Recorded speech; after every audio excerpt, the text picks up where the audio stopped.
पहले शुरुआत करते हैं एशियाई बाजारों से। हफ्ते का आखिरी कारोबारी सत्र और आज क्लोजिंग हो सकता है, ये जो हफ्ता क्लोज हो वो पॉजिटिव नोट पर हो सकता है, क्योंकि एक्सजेक्स निफ्टी वही इंडिकेट कर रहा है पॉजिटिव शुरुआत और 100 अंक ऊपर दिख रहा है इस वक्त एक्सजेक्स निफ्टी। ना कि सिर्फ ये इंडाइसेस बल्कि एशियाई बाजारों की ओवरऑल शुरुआत भी काफी अच्छी हो रही है। हांगकांग के बाजार, कॉस्पी, निकाई, शंघाई के बाजार सभी हरे निशान में इस वक्त दिखाई दे रहे हैं और एक्सजेक्स निफ्टी भी इस वक्त है 100 अंक ऊपर। और इसके अलावा ग्लोबल मार्केट से जो इंडिकेटर्स आ रहे हैं वो भी कल हमने देखा काफी पॉजिटिव थे। शानदार तेजी यूरोप और यूएस के बाजार में देखने को मिली है। डाउ जोन्स हमने देखा कि 370 अंक चढ़कर दिन के ऊपरी स्तर पर बंद हुआ और इसके अलावा नैस्डैक में करीब 2.5% की तेजी और S&P 500 में भी करीब 2% की तेजी कल हमने देखने को मिली। तो अच्छी क्लोजिंग थी कल अमेरिकी बाजारों की और वजह ये थी कि अब जो बैंक दिक्कत में चल रहे हैं उसमें बड़ी पूंजी निवेश की बात की जा रही है।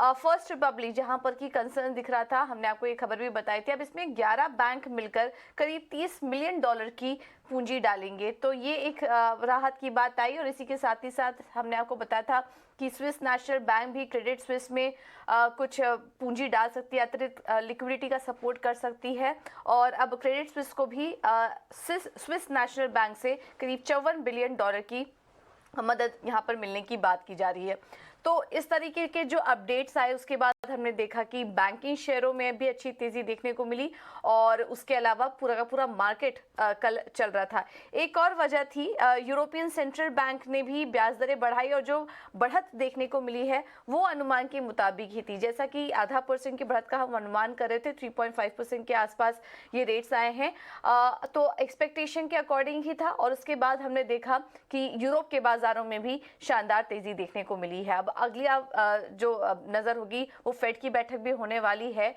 22 और 23 मार्च को, तो उस पर भी हमारी नजर बनी रहेगी और एक के बाद एक हम देखेंगे कि सेंट्रल बैंकों की बैठक हो रही है वाली है। स्टैंस अब यही हो रहा है कि अनुमान के मुताबिक ही रहेगा या फिर न्यूट्रल स्टैंस की भी अब बात की जा रही है, तो देखना होगा वहां से क्या अपडेट है। लेकिन उसके पहले एक तेजी नजर आ रही है मार्केट्स में।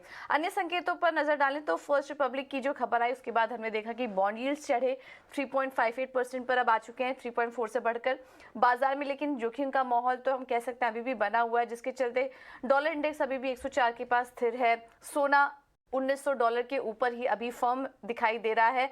कच्चे तेल में वीकनेस बनी हुई है। सुबह हमने देखा था कि कच्चे तेल में काफी कमजोरी आ गई थी, 68 के लेवल्स भी देख रहे थे, लेकिन अब निचले स्तरों से वहां से भी अच्छी रिकवरी इस वक्त देखने को मिल रही है। इस वक्त क्रूड का एक बार लेवल आपको दिखा देते हैं अलग से, वो 75 के आसपास इस वक्त कारोबार कर रहा है ब्रेंट क्रूड, तो निचले स्तरों से अच्छी रिकवरी आई है। यहाँ पर बैंकिंग क्राइसिस की खबरों से हमने देखा था कि काफी ज्यादा टूटा था क्रूड, लेकिन अब सऊदी अरेबिया और रशिया के बीच बैठक होने वाली जिसमें कि मार्केट में स्टेबिलिटी लाने को पर कुछ चर्चा की जा सकती है। उसके बाद हमने देखा कि निचले स्तरों से एक रिकवरी दिख रही है कच्चे तेल में। हम आपको लेवल दिखाने की कोशिश करेंगे ब्रेंट का, लेकिन ओवरऑल अगर सेटअप देखें तो आज के लिए पॉजिटिव ही दिखाई दे रहा है और इस वजह से एशियाई बाजार भी पॉजिटिव हैं। अब देखना होगा कि भारतीय बाजारों की चाल कैसी रह सकती है और वो समझने के लिए हम थोड़ी देर में एक्सपर्ट से भी बात करेंगे। लेकिन उसके पहले एफआईआई और डीआईएस के अपडेट भी ले लेते हैं। कैश मार्केट में एफआईआई 282 करोड़ की खरीदारी करके गए और पिछले 6 दिनों में हम देख रहे हैं कि करीब करीब 8,800 करोड़ की बिकवाली एफआईआई कर चुके हैं, तो ये एक नेगेटिव पॉइंट निकल कर आ रहा है आज के लिए। कैश मार्केट में डीआईएस ने 2051 करोड़ की खरीदारी की है। इंडेक्स फ्यूचर में देखेंगे तो एफआईआई की तरफ से 1814 करोड़ की बिकवाली का आंकड़ा है। इंडेक्स ऑप्शन में 20,333 करोड़ की खरीदारी का आंकड़ा यह निकल कर आ रहा है। तो अभी तमाम सेटअप को आज के लिए कैसे पढ़ना चाहिए और मार्केट में रणनीति क्या अपनानी चाहिए ये भी समझ लेते हैं और हमारे साथ फिनवर्सिफाई की ध्वनि पटेल जुड़ चुकी हैं। ध्वनि, थैंक यू सो मच इटीना स्वदेश को समय देने के लिए। क्या करना चाहिए आज निफ्टी और बैंक निफ्टी में? गुड मॉर्निंग पूजा। यहाँ पे सबसे पहले अगर हम निफ्टी की बात करते हैं तो एक ब्रॉडर टर्म का पर्सपेक्टिव हमें इग्नोर नहीं करना चाहिए। ओवरऑल ब्रॉडर ट्रेंड जो यहाँ पे है वो नेगेटिव साइड का बना हुआ है। निफ्टी स्पेसिफिकली यहाँ पे अगर हम बात करते हैं तो वहाँ पे हमने देखा कि कल की सेशन में काफी एक वॉलेटाइल मूव था, एक्सपायरी का भी माहौल बना हुआ था, तो इंट्राडे में हमने देखा कि एक बाउंस हमें डेफिनेटली मिला। एक शॉर्ट टर्म बाउंस की तरह इसको यहाँ पे ट्रीट करा जा सकता है, बट कोई भी एक बुलिश साइड का सेंटिमेंट या सेटअप जो हम निफ्टी में बोलते हैं वो यहाँ पे 17,150 का जो लेवल बनता है उसको क्रॉस करने के बाद कोई भी एक बुलिश साइड का सेटअप का एक कंफर्मेशन हमें मिलता है। एक बाउंस एक्सपेक्ट कर सकते हैं आज की सेशन में कि हमें मिले, बट उसी बाउंस में अगर हम 150 के ऊपर फर्दर क्लोज करते हैं तो वहां से हम फर्दर लॉन्ग साइड के ट्रेड में ज्यादा कन्विक्शन के साथ एडिशन कर सकते हैं।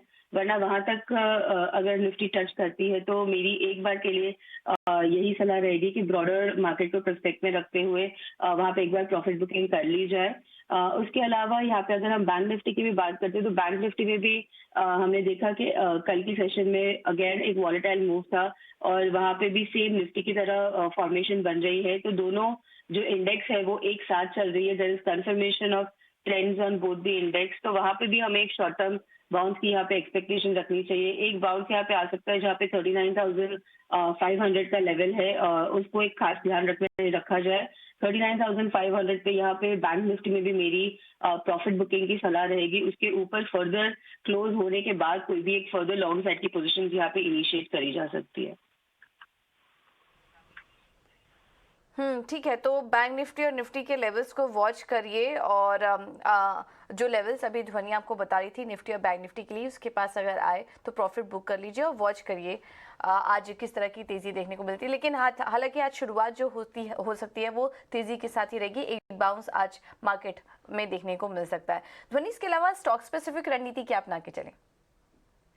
यहाँ पे स्टॉक स्पेसिफिक एक्शन जो है वो काफी अच्छा देखने को मिल रहा है। इंडेक्स अगर किसी का रिस्क एपेटाइट नहीं है तो वो इग्नोर कर सकते हैं, बट स्टॉक स्पेसिफिक एक्शन जो है वो एक सबसे पहले पीवीआर का स्टॉक है। वहां पे एक अच्छा हमने देखा कि बाउंस मिला था कल की सेशन में। वहां पे लॉन्ग बिल्टअप्स भी हुए हैं। उसी के बाद फर्दर स्टॉक में एक अपमूव की यहाँ पे एक्सपेक्टेशन के रहते हुए पीवीआर में एक लॉन्ग पोजीशन करी जा सकती है जहाँ पे टारगेट 1675 का होता है।